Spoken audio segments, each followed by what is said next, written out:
Esta noche, Dina Boluarte se queda sin pensión vitalicia. Congreso rechazó su pedido al no haber sido elegida presidenta por voto popular. A veces hasta con 10 solcitos hacemos sopa, segundo y hasta postrecito, ¿cierto? Además, el show del lagarto. Martín Vizcarra envía mensaje navideño desde la cárcel. Y también llega a nuestros estudios la candidata a la segunda vicepresidencia por Avanza País, Adriana Tudela. Hola, señores, buenas noches, bienvenidos al programa. Hoy es, ¿qué? 23 de diciembre. Ah, no, 22. Ay, Dios mío, no falta nada para Navidad. Nada de nada. Escúchenme, qué tremenda vergüenza lo que está ocurriendo en Acción Popular. O sea, Cintia Pajuelo, ya votaron a Barnechea. Cintia Pajuelo, la señora que vino acá, ha dicho que se va a convertir en colaboradora eficaz y que le va a contar toda la fiscalía. Vitocho le ha pedido a Chávez que ya no sea presidente de Acción Popular. No, qué vergüenza, pobre Belaunde, ¿no? Pobre Belaunde. Hoy día les cuento todo. Lo que ha quedado clarísimo es que Dina Boluarte se quedó sin pensión vitalicia. Bien fresca la señora, ¿no? Discúlpenme, pero quería ganar más de 35.000 soles de por vida. ¿Y qué hizo por el país? Nada, salvo operarse y ponerse Rolex en las muñecas vacías, ¿no?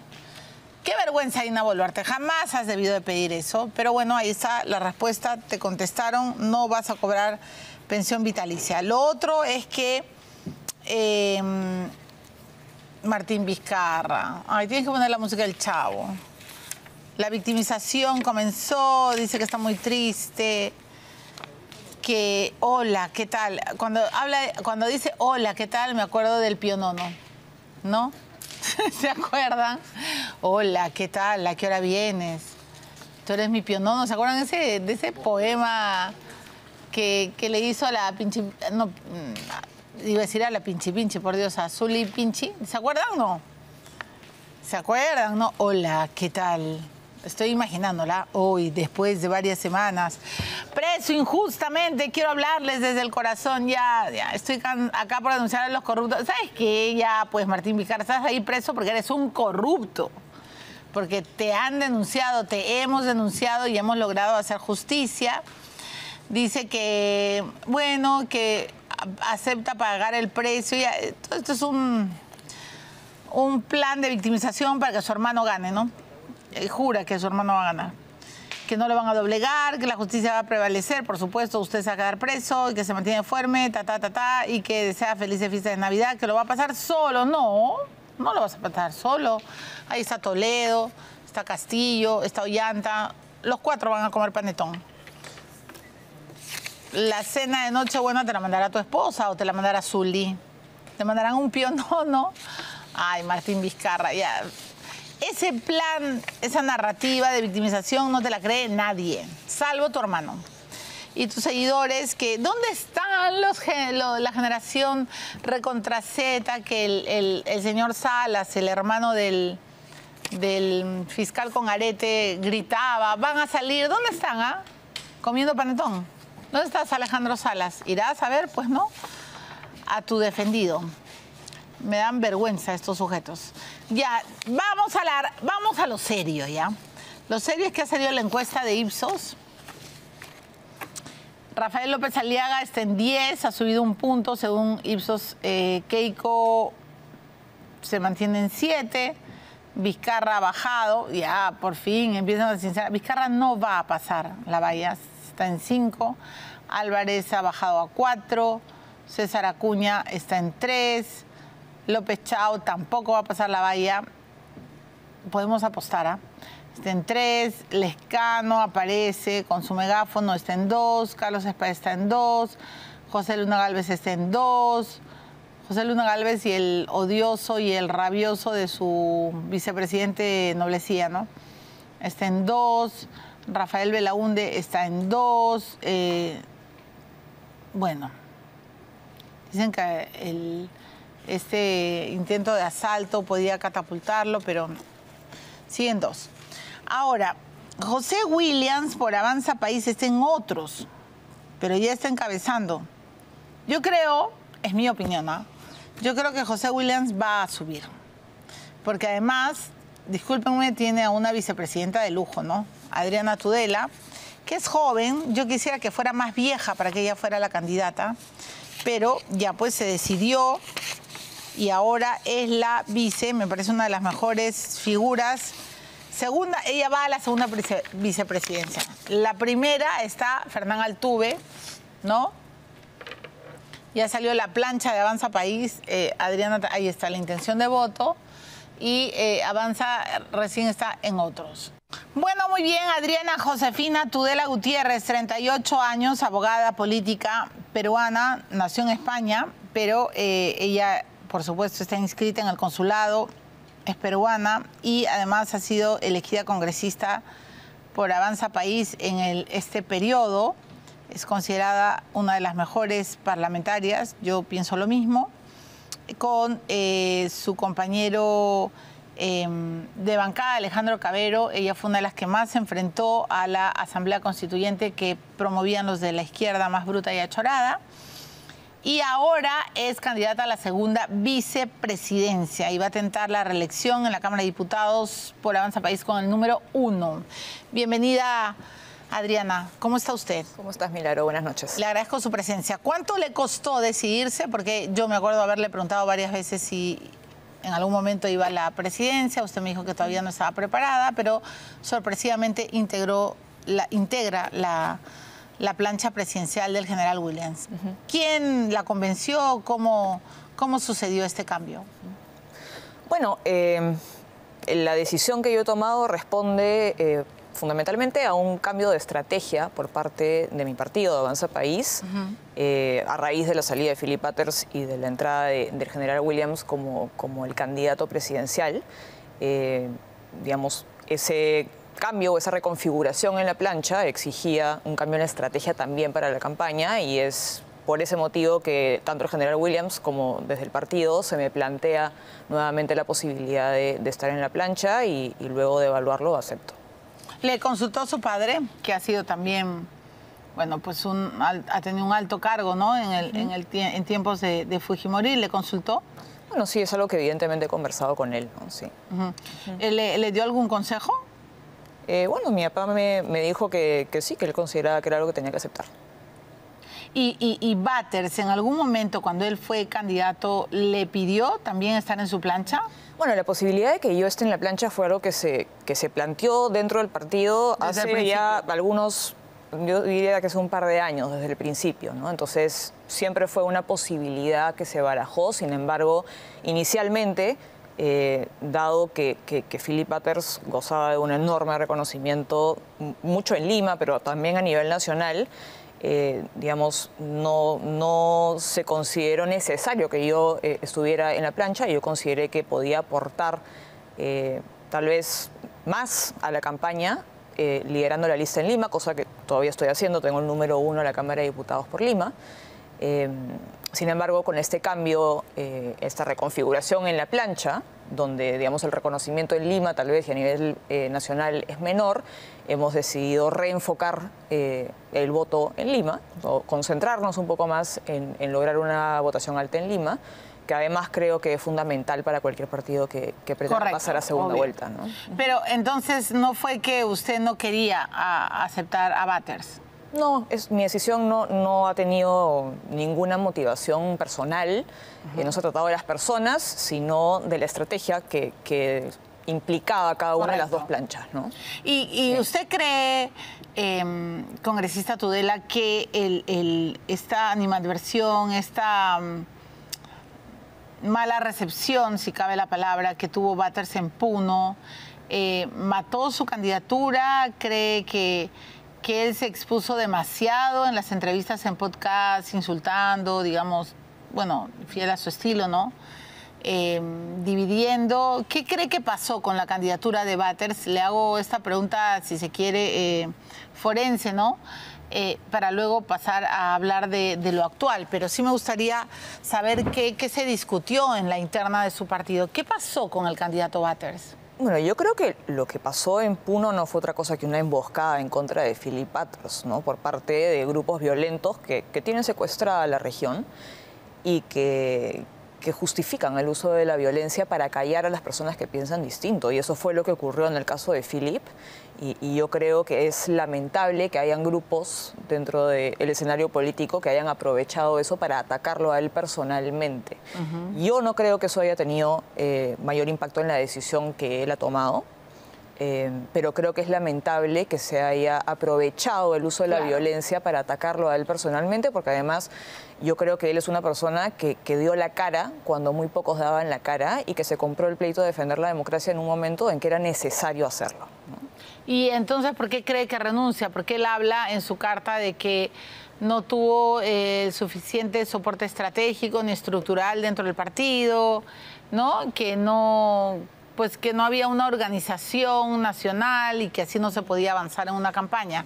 ¿Qué ha cambiado hoy en Avanza País de todo aquello que denunció Batters en su carta de renuncia? Bueno, yo creo que sus motivaciones las tiene que explicar él personalmente, y yo no creo que sea justo decir que no hay una estructura partidaria, porque creo que él ha sido muy bien recibido por las bases de Avanza País en las distintas regiones que él ha visitado. Entonces, yo sí creo que hay una estructura partidaria. No creo que sea justo decir lo contrario. Yo creo que él simplemente reconsideró la decisión que había tomado de postular a la presidencia. Creo que bueno, ya no es ningún secreto que parece que va a tener un programa en el 5. Yo creo que eso definitivamente puede haber tenido algo que ver y creo que es válido que lo tenga. Claro, y finalmente su salida se ha dado, digamos, de manera bastante orgánica, porque creo que esas reconsideraciones legítimas que ha tenido él han confluido con que desde el partido también se empezaban de repente a sortear algunas alternativas como el general Williams. Claro, porque en algún momento el presidente de su partido, el señor Borrero, también dijo que como que Batters estaba priorizando su trabajo como comunicador, el futuro de su empresa, y en efecto es ya un hecho que regresa a Panamericana, ¿no? Entonces de repente él priorizó eso. Entonces, usted ha priorizado que la búsqueda de rescatar a nuestro país en estos tiempos álgidos de inseguridad se ha explotado mucho en la campaña que usted integra, el hecho de que el general Williams sea un comando, haya sido un comando muy importante, ¿no?, en el rescate de los rehenes. Es un hecho que gracias a su trabajo, su padre además está vivo, congresista Tudela, ¿no? Ahí también hay una como relación simbólica entre usted y el general Williams, pero que eso es lo que la convence al final, la búsqueda de defender al país, de rescatar al país de esta ola demoníaca, ¿no?, donde la gente muere como si nada. Sí, yo creo que en la plancha los tres tenemos un sentido de deber y responsabilidad frente al país. Y como tú bien dices, a mí me hace particular ilusión estar en una plancha junto con el general Williams, que fue el responsable de la operación militar que finalmente le salva la vida a mi padre. Entonces, sí, creo que el sentido del deber que tiene el general Williams es algo que para mí es muy importante, y nuevamente para mí es un honor estar en la plancha con él. ¿Y cuál es su sentido del deber personalmente? Bueno, el general Williams creo que Para usted, no, su sentido del deber. Mi sentido del deber. En esta coyuntura tan importante. Bueno, que creo que es importantísimo involucrarse en la vida política del país e involucrarse en cuál va a ser el destino del país. Para mí la verdad es que viendo todo lo que está pasando y bueno, habiendo tomado la decisión de postular al Congreso en el 2021, no es una posibilidad mantenerme al margen de lo que está pasando ni de lo que podría ocurrir en el país.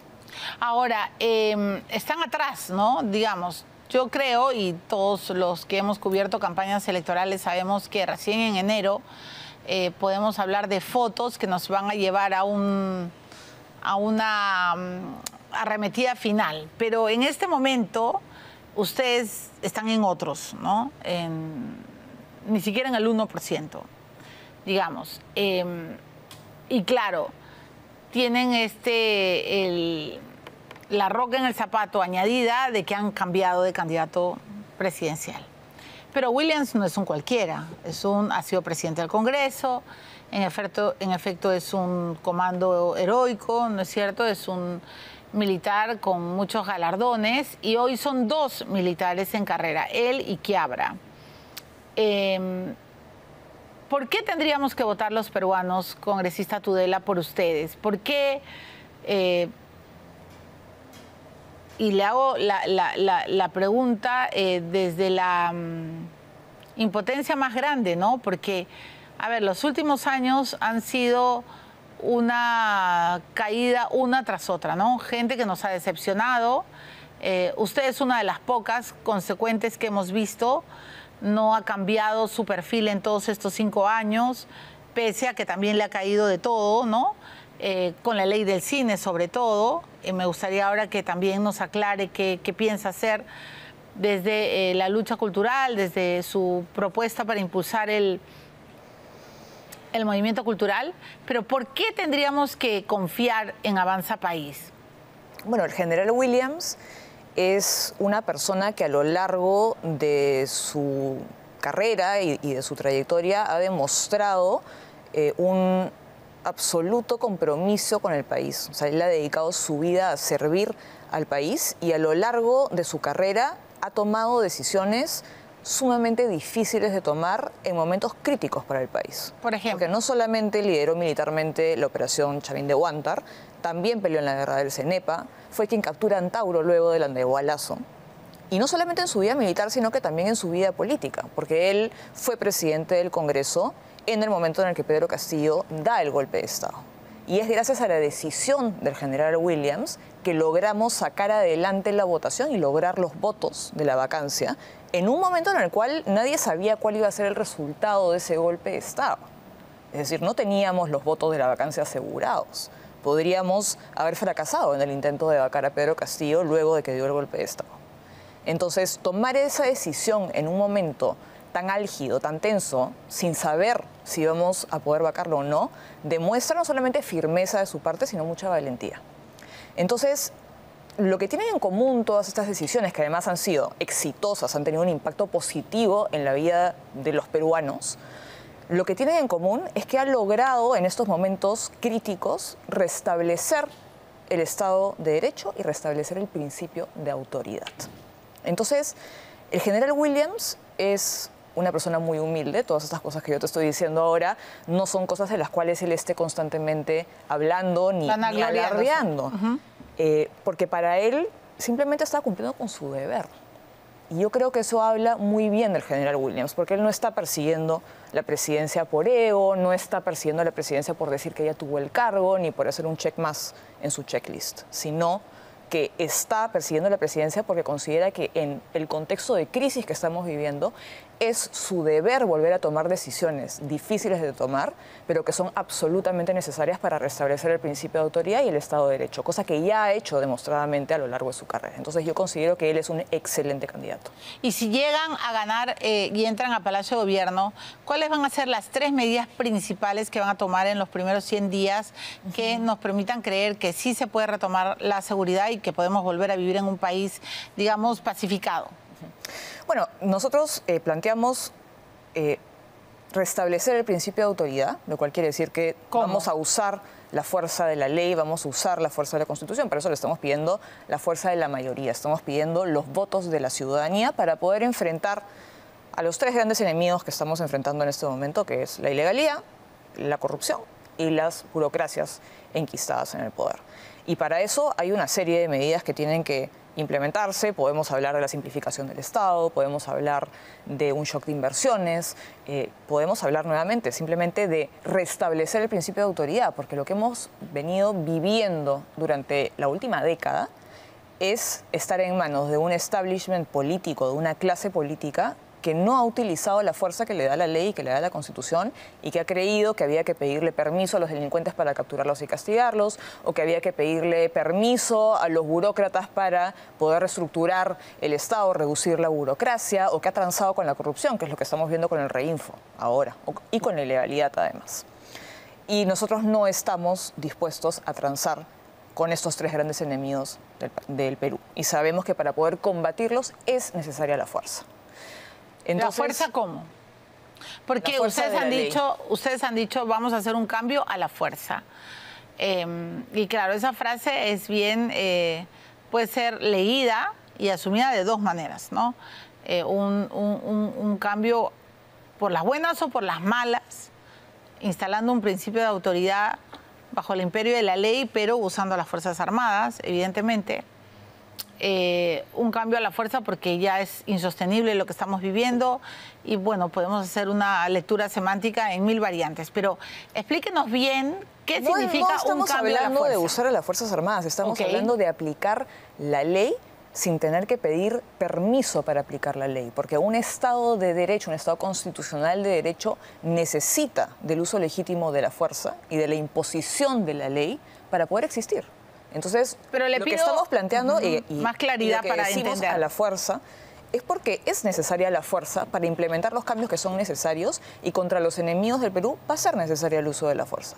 Y no nos estamos refiriendo a sacar a los militares a las calles, estamos hablando de hacer lo que nos faculta hacer la Constitución. Nada más que lo que nos faculta hacer la Constitución. Le pido precisión. Por ejemplo, ¿qué? ¿Hacer qué? Bueno, evidentemente hay muchísimas reformas que se tienen que hacer, para empezar con la policía. Porque si no hay una reforma de la policía, no hay control del delito. Entonces, ¿hay reformas que se tienen que hacer al interior de la institución? Por supuesto que sí. Creo que tienen que haber mejoras en la formación que tiene la policía, tiene que haber mayor dotación de recursos y de medios y de herramientas para la policía para poder hacer frente al crimen. Pero creo que no solamente es un problema al interior de la institución, sino que hay un problema de falta de decisión política.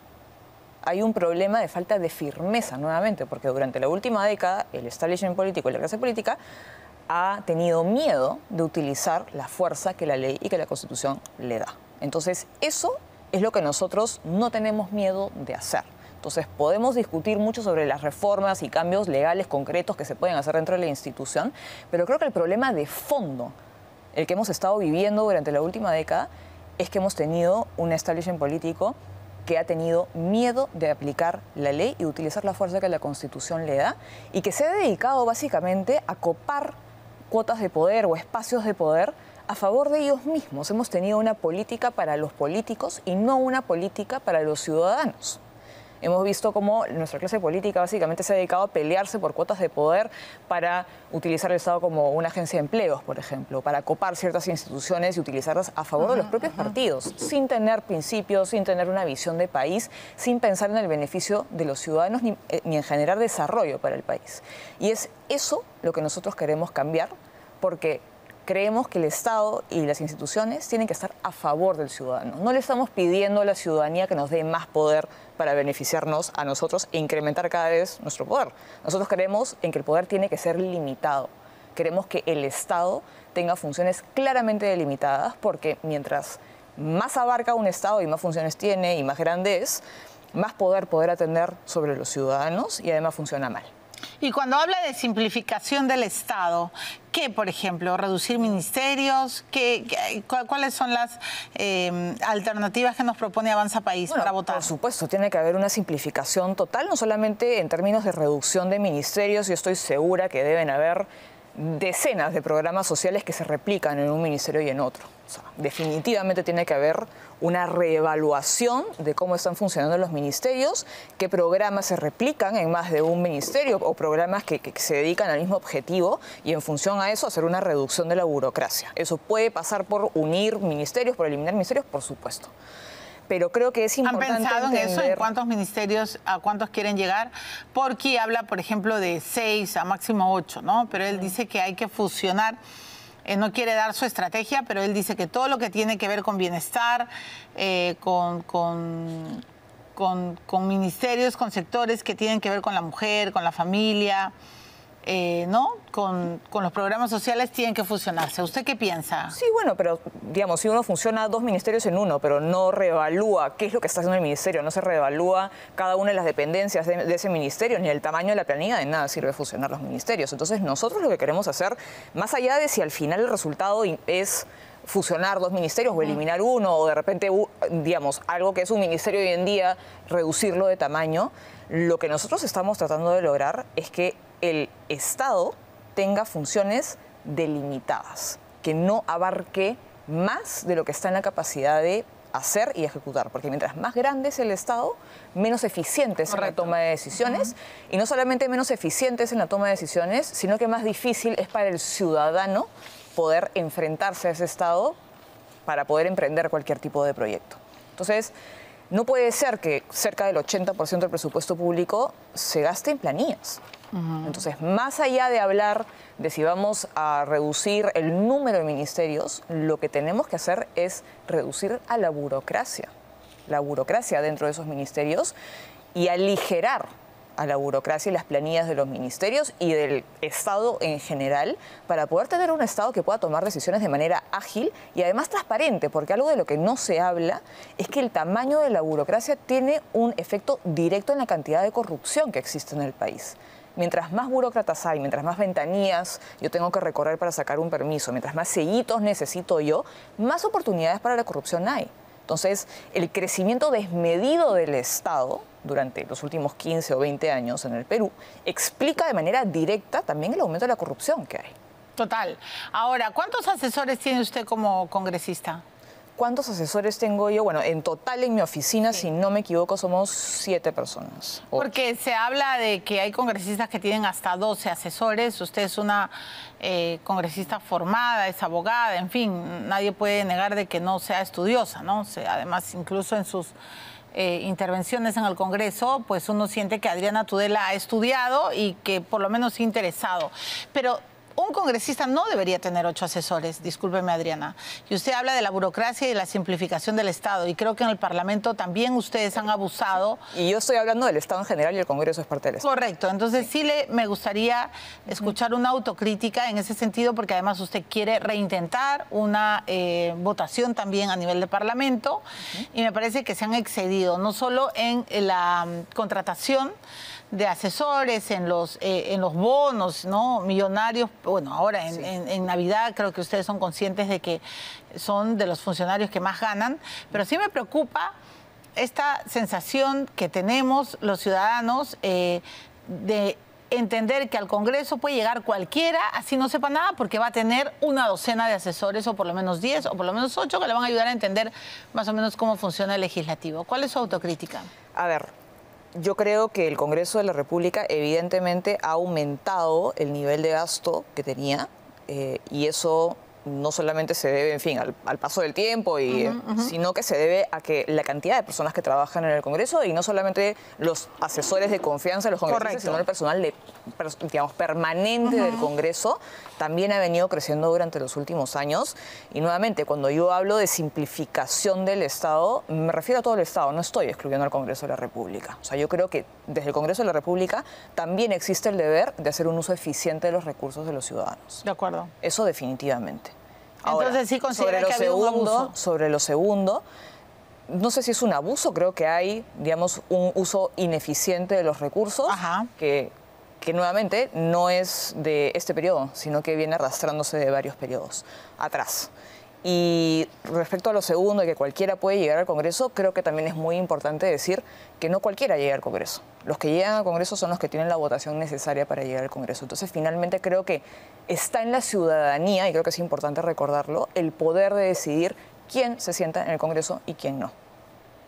Sí, de acuerdo, pero también los partidos han sido bien irresponsables al poner a cada sujeto, no quiero ofender a nadie, pero yo creo que tenemos reglas electorales que no están dando buenos resultados y que están generando congresos con baja representatividad y que además están generando una fragmentación política terrible, de la cual hemos sido víctimas sobre todo en estos últimos 5 años.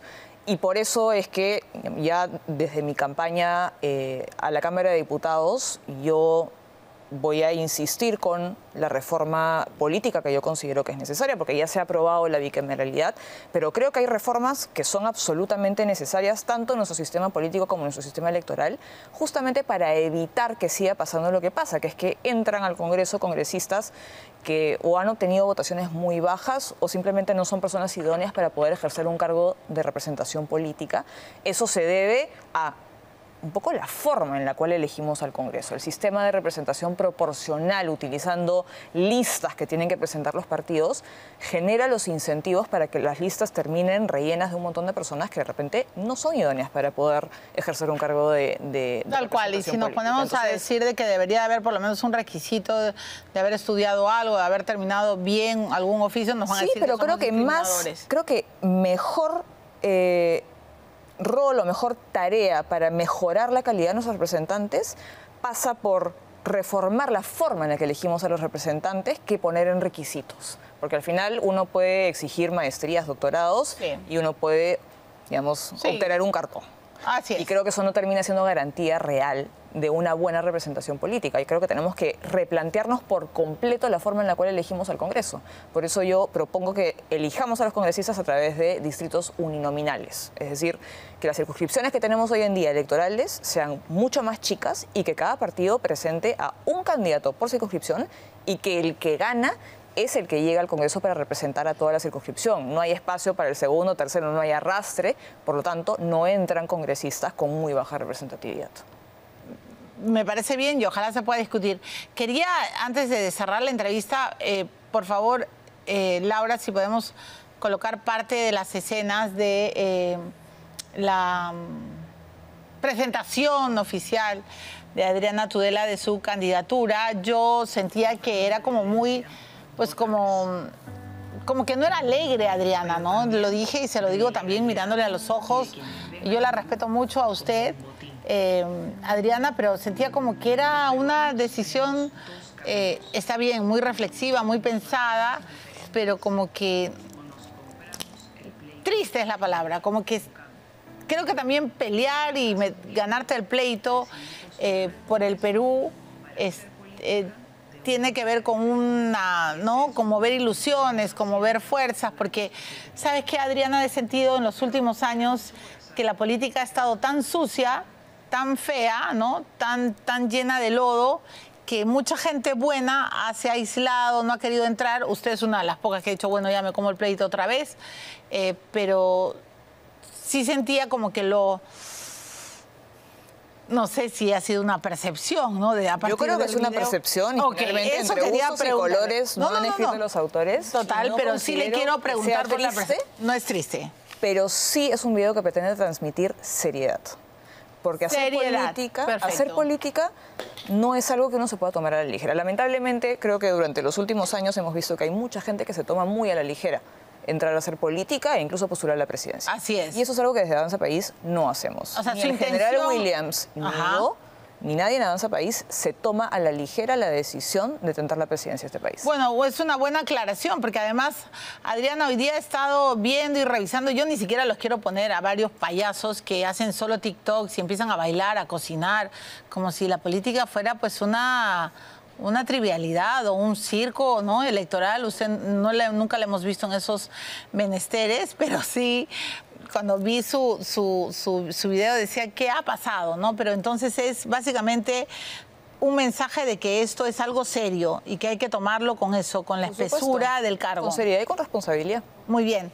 Y solo para terminar la entrevista, Alejandro Cabero, a quien es otro congresista al que yo respeto, me había enterado por ahí, no sé si sea verdad, que su homosexualidad pues lo había alejado de la lista de candidatos, que Batters no, como era tan conservador, pues no aceptaba y que de ser candidato a la reelección por diputados tenía que ser invitado, ¿no? Porque ya la lista había sido cerrada. No entiendo bien lo de Cabero, pero sí le pregunto a usted, que es ya la candidata oficial en la plancha, ¿va a ser considerado Alejandro Cabero? Alejandro Cabero ha sido un excelente congresista y es parte importantísima del equipo de Avanza País. Yo considero que él tiene que estar en la lista y creo que eso va a ser así. ¿Para diputados o para senadores?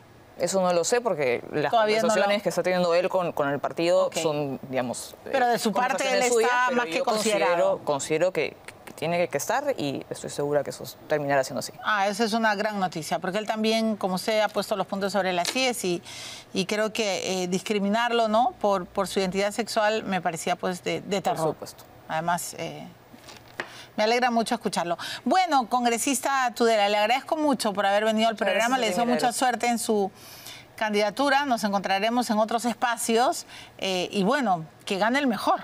Es lo que uno siempre piensa a esas alturas del partido y a votar con seriedad. Esa es su cámara, ¿verdad?